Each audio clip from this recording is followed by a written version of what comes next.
le mot Médinat Israël, la terminologie, a été déjà rappelée dans sa Torah, dans les textes qu'il écrit. Il dit qu'en réalité, le plus grand changement en réalité de l'histoire tout entière, c'est Médinat Israël. C'est l'État d'Israël qui va se mettre en place.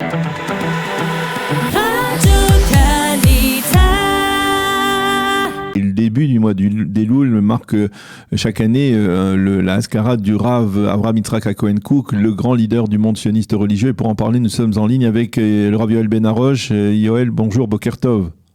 Bonjour, Boker Tov, et une grande Iloula de notre grand maître, le Rav Kook. Voilà, nous sommes le Gimel Elul, 3 Elul, c'est donc la Iloula du Rav Kook. Il y a 76 ans que le Rav Kook est décédé.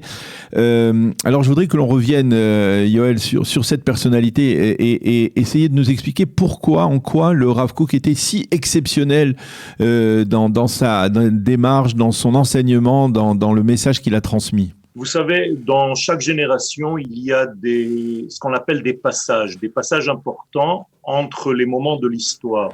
Et la providence divine fait en sorte de nous envoyer en fait une forme d'ange. Ici, en l'occurrence, c'est le Rav Kook, une neshama spéciale qui est capable de comprendre la génération dans laquelle nous vivons. En effet, la Torah se développe et s'habille plus exactement, dans les générations qui passent. On ne peut plus étudier la Torah de la même manière qu'on l'a étudiée durant 2000 ans. Il s'est passé quelque chose de primordial et le Rav Kook a pris ce passage-là. Je veux parler bien entendu de la Géoula, du processus de la délivrance du peuple d'Israël, dans un point bien précis, le retour d'Israël à sa souveraineté sur sa terre. Et ça, c'est l'essence même de toute la Torah du Rav Kook. Il a compris qu'il fallait maintenant changer le langage par rapport à la génération présente et parler d'un nouveau système, d'une nouvelle Torah, dans la même Torah, avec une vision prophétique de la Géoula, de la délivrance du peuple d'Israël, avec la lumière que ce peuple doit donner aux nations du monde. Alors c'est important de souligner que le Rav Kook est décédé donc en 1935, alors que l'État d'Israël n'existait pas, que l'on était encore loin de la réalisation d'une forme de souveraineté juive en terre d'Israël. C'était véritablement prémonitoire, prophétique, son enseignement. Il avait, ce que l'on apprend aujourd'hui du Rav Kook, c'est quasiment ce qui existe aujourd'hui dans la réalité. Tout à fait. D'ailleurs, le mot Médinat Israël, la terminologie, a été déjà rappelée dans sa Torah, dans les textes qu'il écrit. Il dit qu'en réalité, le plus grand changement en réalité de l'histoire tout entière, c'est Médinat Israël, c'est l'État d'Israël qui va se mettre en place. Et pourquoi c'est tellement important? Bien, tout simplement parce que le fait de rencontrer les valeurs du divin dans la spiritualité, c'est une chose. Mais être capable de fonder une nation tout entière au niveau collectif et non plus au niveau religieux individuel, qui, ce collectif Israël sur sa terre, va rejoindre les valeurs du divin dans la politique, dans l'armée, dans la sécurité, dans tout ce qui se passe au niveau économique, social. Ça, c'est une nouveauté extraordinaire. C'est-à-dire que la rencontre avec le monde de l'infini ne se fait plus seulement au travers des textes de l'étude, mais de la vie concrète sur la terre d'Israël, retrouvée par le peuple d'Israël. Alors, on va revenir, puisque effectivement, le Rav Kook, son enseignement, il est très actuel. L'une des grandes réalisations du Rav Kook, c'était la création du grand rabbinat d'Israël. Donc, avant même la création de l'État d'Israël, il a été le premier grand rabbin d'Eretz Israël. Et cette structure, il a créé. Et aujourd'hui, on va dire qu'elle est un peu ballottée par différents projets de réformes qui sont initiés par le nouveau gouvernement. Alors, je ne sais pas si je peux vous poser la question comme ça.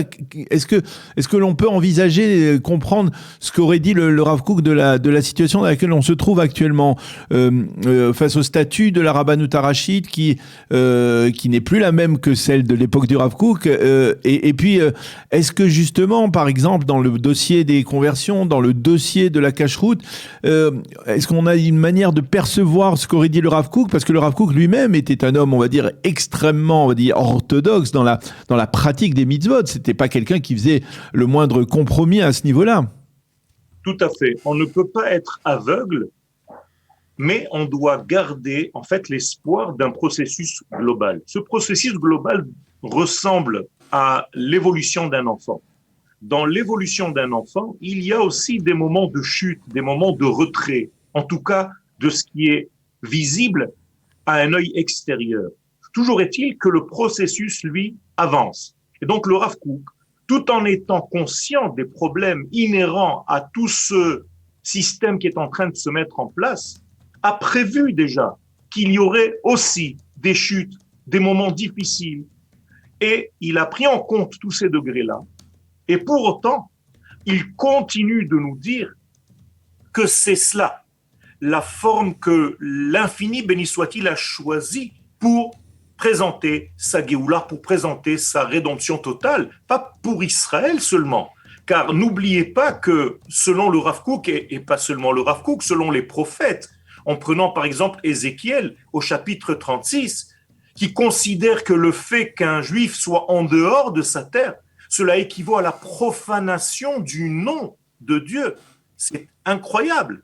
Eh bien, le Rav Kook nous dit que de toute façon, le premier degré, c'est de revenir.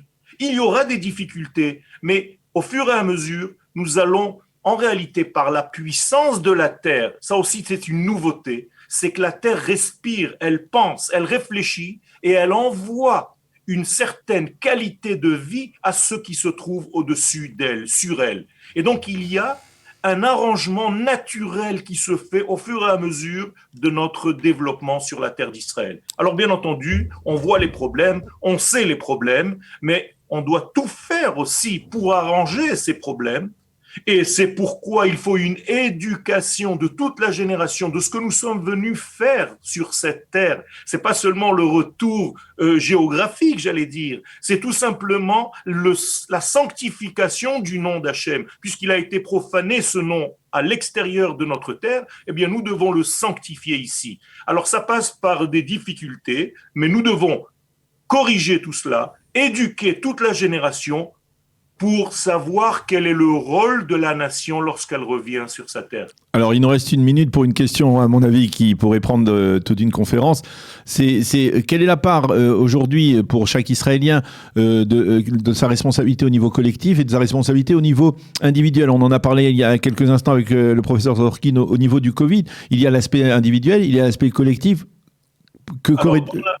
Dans la Torah, de toute façon, et dans la Torah du Rav Kook, d'une manière beaucoup plus précise, le collectif passe avant l'individualité. L'individualité est à l'intérieur du collectif. Le collectif se met en détail par les détails que nous sommes, mais ce n'est pas l'ensemble des détails qui va créer un collectif Israël. Le collectif est une création divine.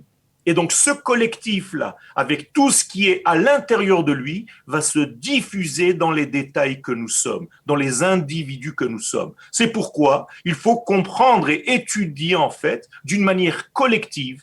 Et lorsqu'on traite par exemple des problèmes du Covid, eh bien c'est exactement pareil.